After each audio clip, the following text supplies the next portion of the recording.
Hi. ചെറുപ്പം മുതലേ ഞാനൊരു അഡിക്റ്റാണ്. MDMA addict. തെറ്റിദ്ധരിക്കേണ്ട, മറ്റേ MDMA അല്ല, $1,000,000 മോർണിംഗ് ആക്ഷൻസ്. നിങ്ങൾ കേട്ടിട്ടില്ലേ? Early bird catches more verbs അല്ലേ? നേരത്തെ പറക്കുന്ന പക്ഷികൾ കൂടുതൽ ഇര തേടുന്നില്ല. അധികാലത്ത് എഴുന്നേറ്റ് നമ്മുടെ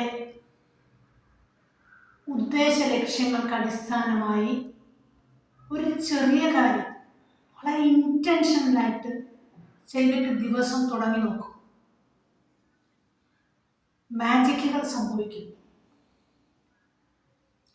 പിന്നെ നമുക്ക് ജീവിക്കാൻ കുറച്ച് മന്ത്രങ്ങളും കുറച്ച് തന്ത്രങ്ങളും കുറച്ച് മതങ്ങളും ഒക്കെ ആവശ്യമാണ്. മനസ്സുകൊണ്ട് സ്വകാര്യമായി നമ്മൾ പറയുന്നത് എന്തും നമ്മുടെ മന്ത്രങ്ങളാണ്. നമ്മുടെ മന്ത്രം എന്താണെന്ന് മറ്റൊരാൾ അറിയണമെന്ന് പോലുമില്ല.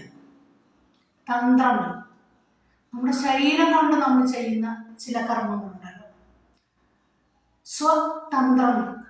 മറ്റൊരാളുടെ കുതന്ത്രത്തിന് നമ്മൾ വഴങ്ങാതിരിക്കണമെങ്കിൽ നമുക്ക് നമ്മുടേതായിട്ടുള്ള തന്ത്രങ്ങളുണ്ട്. സ്വതന്ത്രങ്ങളും ഉണ്ടാകുമ്പോൾ നമ്മൾ സ്വതന്ത്രരാണ്. പിന്നെ മതം, അഭിപ്രായം മാത്രമല്ല. ഞാനൊരു സാധാരണക്കാരിയാണ്. ഇസ്ലാം മതവിശ്വാസികളായ 2 സാധു മനുഷ്യരുടെ മകളാണ്. അതുകൊണ്ട് ഞാൻ ആദ്യം കേട്ട മന്ത്രം ലാ ഇലാഹ ഇല്ലല്ലാഹ് തന്നെയാണ്. പക്ഷേ നിങ്ങൾക്കറിയാമോ, ഇന്ന് 12 മതങ്ങളുടെ എസൻസ് ഞാൻ ഫോളോ ചെയ്യുന്നുണ്ട്. അതിൽ ഓം വരും, അഹം ബ്രഹ്മാസ്മി വരും, തത്വമസി വരും, അനൽ ഹക്ക് വരും. അങ്ങനെ നോക്കിയാൽ നമ്മളിലെല്ലാം ഉള്ള ദൈവാംശത്തെ നമുക്ക് കാട്ടിത്തരാൻ വേണ്ടിയാണ് എല്ലാ മതങ്ങളും പ്രവാചകന്മാരും പുസ്തകങ്ങളും ഒക്കെ ഉണ്ടായിട്ടുള്ളത്. അപ്പൊ ആ റൂട്ടൊന്ന് പിടിച്ചു നോക്കിയേ. ഈ റൂട്ട് പിടിക്കണമെങ്കിലേ MDMA ഉണ്ടാവും. എന്താണ്? $1,000,000 മോർണിംഗ് ആക്ഷൻസ്. റൈറ്റ്. 2025 നിങ്ങൾ എല്ലാവരും MDMA അഡിക്റ്റ് ആവട്ടെ എന്ന് ഞാൻ ആശംസിക്കുന്നു.